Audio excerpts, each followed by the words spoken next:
Mungkin sudah menyimak perdebatan saya dengan Pak Guru Gembul seputar apakah akidah Islam itu bisa dibuktikan secara ilmiah.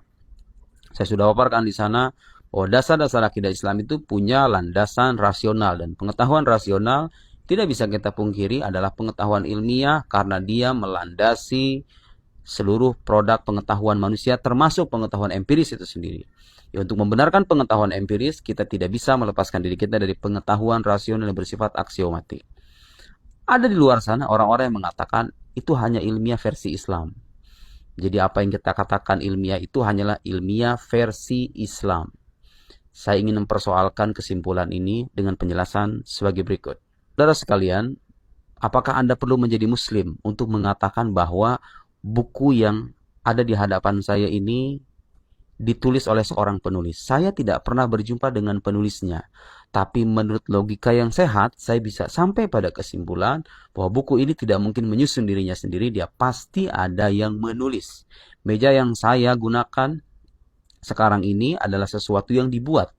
Saya juga tidak pernah berjumpa dengan pembuat kaca, pembuat kayu, dan seterusnya. Tapi logika yang sehat akan memastikan bahwa pembuat meja ini ada. Anda tidak perlu menjadi Muslim untuk mengatakan bahwa sesuatu yang ada dari ketiadaan itu pasti ada yang mengadakan.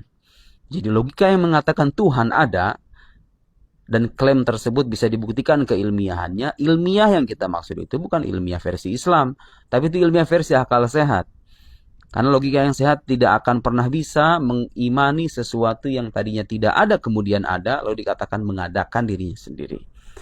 Apakah Anda perlu menjadi Muslim untuk sampai pada kesimpulan bahwa Nabi Muhammad itu adalah seorang nabi? Mengingat bahwa dalam sejarahnya beliau tidak pernah berbohong, tidak pernah berdusta, tidak pernah ada riwayat historis yang mengisahkan bahwa beliau pernah melakukan perbuatan yang keji dan tidak beradab. Kejujurannya, integritasnya tersaksikan dalam data-data historis. Beliau kemudian mengaku sebagai utusan Allah yang tidak pernah berbohong ini. Kemudian beliau juga mendatangkan sebuah bukti yang luar biasa yang tidak tertandingi oleh makhluk sama sekali, berisikan tantangan sejak belasan abad yang lalu dan tidak ada yang bisa mengimani tantangan itu. Kemudian kita juga menerima fakta bahwa beliau adalah seorang yang ummi, tidak membaca dan tidak menulis. Tapi kok bisa mendatangkan sebuah kitab suci yang berisikan kabar orang-orang di masa lampau?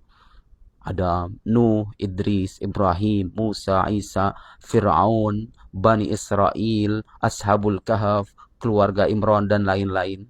Belum dengan penjelasan tentang Tuhan, konsep keesaan Tuhan, sifat-sifat Tuhan, eskatologi, surga, neraka dengan segala rinciannya.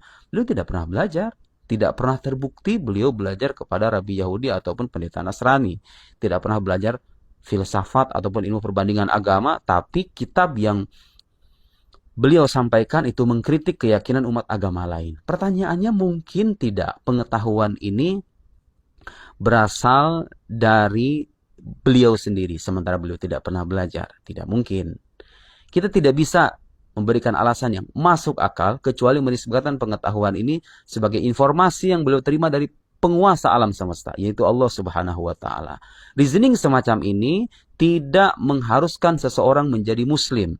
Cukup Anda menggunakan logika yang sehat, kemudian Anda mengamati argumen rasional ini, maka Anda akan sampai pada kesimpulan bahwa Nabi Muhammad itu bukan manusia biasa. Beliau adalah utusan Allah Subhanahu wa Ta'ala. Itu yang kita imani karena kita tahu bahwa keimanan ini berbasis pada argumen rasional. Begitupun ketika kita mengatakan ada surga neraka, itu kita katakan karena kita sudah membuktikan kenabiannya terlebih dulu secara rasional tadi. Walhasil yang ingin saya katakan, apa yang kita buktikan secara ilmiah dalam presentasi itu bukan ilmiah versi Islam, tapi itu ilmiah versi logika, versi akal sehat. Kecuali kalau Anda ingin mengkhianati akal sehat Anda sendiri. Terima kasih.